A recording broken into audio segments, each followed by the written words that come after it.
La tensión entre Estados Unidos e Irán, parece que está llegando a un punto de ebullición, ¿no? Sobre la mesa, al menos públicamente, tenemos dos opciones, y son como la noche y el día. O se vuelve a la mesa de negociación, o se va a una acción militar directa. Y según el material que tenemos delante, este mismo dilema, tiene a la Casa Blanca totalmente dividida. Lo interesante aquí, y es en lo que vamos a profundizar hoy, basándonos en un artículo muy detallado, es que la historia es mucho más compleja. No es solo guerra o paz.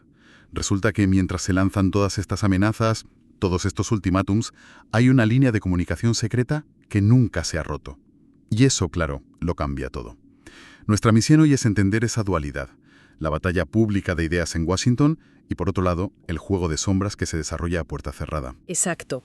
Y es que esa tensión entre la postura pública y la acción privada es clave en la diplomacia de alto riesgo. Lo que se dice en una rueda de prensa está pensado para una audiencia, para proyectar fuerza, claro. Pero los canales secretos están para otra cosa. Están para evitar que un error de cálculo te lleve a una catástrofe que en el fondo nadie quiere.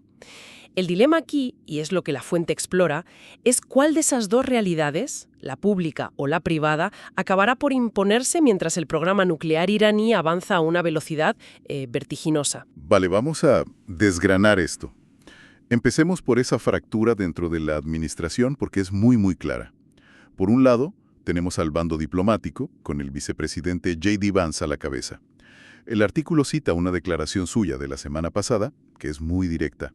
Suena casi como una súplica al presidente Trump. Dijo, lo más inteligente que podrían hacer es tener una negociación real con Estados Unidos sobre lo que necesitamos ver en cuanto a su programa nuclear.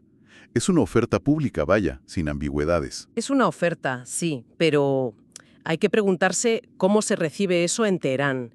El artículo sugiere que el bando de Vance ve esta oferta como una forma de apoyar a los manifestantes en Irán, como una manera de mostrarles que hay una salida a la crisis que no es el conflicto permanente.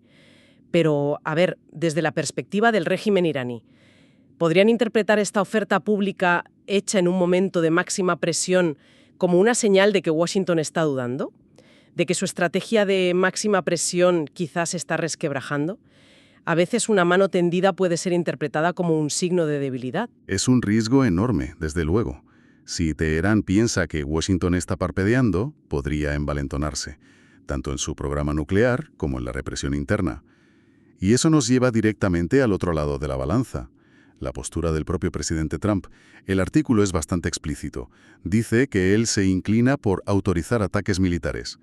Menciona una advertencia que hizo al Organismo Internacional de Energía Atómica, el OIEA, el 29 de diciembre. Sí, la del 29. Esa es, diciendo que si Irán continúa con los misiles, pues que Estados Unidos apoyaría ataques israelíes o incluso que actuaría directamente. No parece que haya mucho espacio para la interpretación ahí. No, el lenguaje es de disuasión pura y dura. Pero aquí es donde nos topamos con la gran paradoja de la intervención militar. El artículo señala que muchos funcionarios dentro de la propia administración de Trump temen que un ataque sea, en realidad, contraproducente. Y esto es un cálculo casi imposible, ¿verdad? Porque desde Washington podrías pensar que un ataque a instalaciones nucleares debilita al régimen. Pero la historia nos dice una y otra vez que un enemigo exterior es el mejor regalo que se le puede hacer a un gobierno autoritario. Une a la población, incluso a la que está protestando. El famoso efecto de cerrar filas en torno a la bandera, claro. ¿De verdad creen en el ala dura de la Casa Blanca que pueden evitarlo? ¿Que un bombardeo no convertiría a los manifestantes de la noche a la mañana en traidores y agentes del enemigo a ojos de muchos iraníes? Esa es la pregunta del millón, y el artículo deja claro que no hay consenso sobre esto. El bando pro-ataque parece creer que un golpe quirúrgico limitado podría decapitar el programa nuclear sin generar esa reacción nacionalista masiva. El bando diplomático, en cambio, parece pensar que eso es una fantasía peligrosa, que en el momento en que caiga la primera bomba, el movimiento de protesta morirá, aplastado por una ola de patriotismo y represión justificada por la agresión extranjera. Así que el debate no es solo sobre Irán, es sobre la propia teoría del cambio de régimen y si se puede imponer desde fuera con la fuerza. Y toda esta discusión en Washington está ocurriendo con una urgencia tremenda, sobre todo por lo que está pasando sobre el terreno en Irán. El artículo dibuja un escenario que es un auténtico polvorín. Parece que todo estalló por algo económico, ¿no? Sí, el detonante fue el colapso absoluto de la moneda, del real iraní. Llegó a un mínimo histórico de 1,4 millones por cada dólar. Para entender lo que eso significa, hay que imaginar que los ahorros de toda una vida de una familia se evaporan en semanas, que el precio del pan o de las medicinas se vuelve inasumible. No es una simple recesión, es un colapso del tejido económico que sostiene la vida diaria. Y claro, esa desesperación económica se transformó muy rápido en ira política contra el régimen. Y la respuesta del régimen, según la fuente, ha sido de una brutalidad extrema. Las cifras que cita, que vienen de la Agencia de Noticias de Activistas de Derechos Humanos, son escalofriantes. Hablan de al menos 538 personas muertas en solo 2 semanas y más de 10.600 arrestadas. Esto ya no es contener una protesta, esto es una guerra contra una parte de tu propia población. Exacto. Esto nos muestra un régimen que se siente acorralado, un régimen que ha perdido el control de la narrativa y que solo le queda la fuerza bruta para mantenerse en el poder. Y aquí es donde la situación se vuelve tan peligrosa. Porque tenemos un gobierno que, por un lado, muestra signos de una debilidad interna profunda, casi existencial, pero por otro lado, ese mismo gobierno está más cerca que nunca de obtener el poder disuasorio definitivo, un arma nuclear. Esa es la dualidad que lo complica todo. El artículo es muy específico sobre el estado del programa nuclear. Dice que Irán ya tiene más de 400 kilogramos de uranio enriquecido al 60% de pureza. Para los que no somos físicos nucleares, ¿qué significa exactamente ese 60%? Significa que están a un paso. El uranio de grado armamentístico requiere una pureza de alrededor del 90%. A ver, pasar del uranio natural al 20% es difícil. Pasar del 20 al 60 es aún más difícil, pero el salto del 60 al 90% es, técnicamente, mucho más rápido y sencillo. O sea, están en el último tramo de la carrera. Y lo más alarmante es la estimación del OIA, que recoge el texto. Si Teherán lo decidiera hoy, podría producir suficiente uranio de grado armamentístico para una bomba en aproximadamente 3 semanas. 3 semanas. Es increíble. Detengámonos un segundo en eso. 3 semanas. Es menos tiempo del que tardan en llegar la mayoría de los pedidos online. La ventana para una respuesta, ya sea diplomática o militar, es prácticamente inexistente. El margen de error es 0. La ciencia tiene que ser perfecta. Significa que no hay tiempo para largos debates en el Consejo de Seguridad de la ONU. Cualquier indicio de que Irán ha dado ese último paso podría desencadenar una acción preventiva inmediata, ya sea de Israel o de Estados Unidos. Y esto coloca al régimen iraní en una posición muy paradójica. Está en su punto más débil internamente, pero al mismo tiempo tiene la capacidad de chantajear al mundo entero. Con esta tensión al máximo, con el reloj corriendo y con posturas públicas tan irreconciliables, uno se pregunta si queda algún tipo de línea de comunicación, o si el silencio entre Washington y Teherán es total. Y ahí es donde el artículo introduce la pieza más fascinante de todo el puzzle. Resulta que el silencio no es total, ni mucho menos. Revela la existencia de un canal de comunicación secreto y duradero que ha estado activo durante los últimos 2 años. Una línea directa entre el ministro iraní Abbas Araghchi y el enviado de Estados Unidos para Oriente Medio, Steve Witkoff. Y han seguido hablando incluso después de los ataques estadounidenses a sitios nucleares iraníes en junio. Eso es asombroso. O sea, mientras públicamente se habla de guerra inminente, por detrás hay 2 personas clave hablando. La pregunta obvia es, ¿de qué hablan? ¿Y por qué mantenerlo en secreto? Bueno, el artículo no detalla el contenido de esas conversaciones, pero podemos inferir su propósito.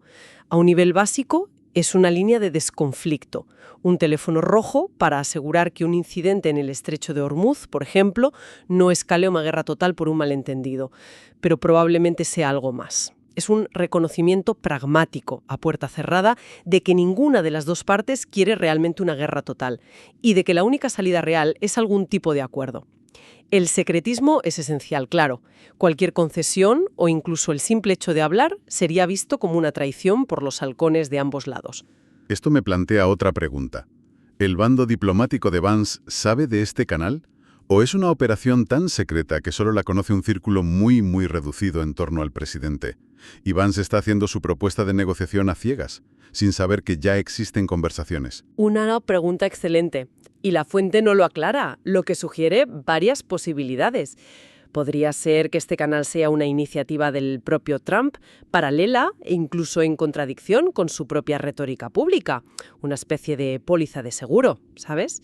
O podría ser que el Estado profundo, los profesionales de la diplomacia y la inteligencia, lo mantengan activo porque saben que es necesario, independientemente de quién esté en el despacho Oval. Lo que sí nos dice es que la política de Washington hacia Irán no es monolítica, es un conjunto de estrategias que a menudo compiten entre sí. Y a pesar de este canal, la desconfianza sigue siendo el principal obstáculo. El artículo nos recuerda por qué fracasaron las últimas conversaciones formales en 2025, la exigencia de Washington de que Teherán detuviera por completo el enriquecimiento de uranio. Y eso es algo que Irán considera un derecho inalienable bajo el Tratado de No Proliferación para fines pacíficos. Esa brecha fundamental no ha desaparecido. No, y se ha agravado por un otro factor que menciona la fuente y que es quizá el más peligroso de todos ahora mismo, la falta de visibilidad. Después de los ataques de junio a sus instalaciones, Irán suspendió la cooperación con el OIA y apagó las cámaras de vigilancia. Esto ha creado un punto ciego informativo. Los inspectores de la ONU ya no están sobre el terreno. Esto multiplica el riesgo de un error de cálculo de forma exponencial. Washington podría interpretar una actividad ambigua vista por un satélite como la preparación de una bomba y decidir atacar. O peor aún, Irán podría dar el paso final hacia el arma y el mundo no se enteraría hasta que fuera demasiado tarde. Si intentamos juntar todas las piezas, el panorama es de una complejidad abrumadora. Tienes una Casa Blanca en guerra consigo misma, con una facción que pide diálogo y otra que prepara planes de ataque. Tienes un régimen iraní que está al borde del colapso por las protestas, pero que al mismo tiempo está a 3 semanas de tener la bomba. Y por debajo de todo, un canal de comunicación secreto que nadie sabe muy bien para qué sirve o quién lo controla. La decisión que se tome en Washington no solo definirá la seguridad de todo Oriente Medio, podría ser la sentencia de muerte o la salvación del movimiento de protesta iraní. Es ese choque de estrategias. ¿Qué funciona mejor con un régimen como el iraní? La mano tendida de la diplomacia, con el riesgo de parecer débil, pero la esperanza de encontrar una salida negociada y dar oxígeno a la sociedad civil, o el puño de hierro de la amenaza militar, creyendo que solo la máxima presión puede forzar a un régimen acorralado a ceder. Ambas facciones en Washington están convencidas de que tienen la razón, y de ese pulso interno depende literalmente si habrá guerra o paz. Y esto nos deja con una última reflexión. Todo nuestro análisis, guiado por la fuente, se ha centrado mucho en la perspectiva de Washington, en su dilema interno sobre qué hacer con Irán. Pero creo que para entenderlo del todo hay que darle la vuelta a la tortilla por un momento. Hay que intentar meterse en la cabeza del líder supremo en Teherán. Él se enfrenta a la mayor crisis de legitimidad en décadas, con las calles en llamas. Desde su punto de vista, ¿qué le resulta más útil en este momento para sobrevivir? ¿Una oferta de negociación por parte del Gran Satán, que podría parecer una victoria y darle un respiro? ¿O una amenaza inminente de ataque militar? Una amenaza que le permitiría declararse el defensor de la patria, tildar a todos los manifestantes de traidores y unir al país, por la fuerza, contra un enemigo exterior. La respuesta a esa pregunta, lo que el régimen iraní realmente prefiere, podría ser la clave que falta en el cálculo estratégico de Washington.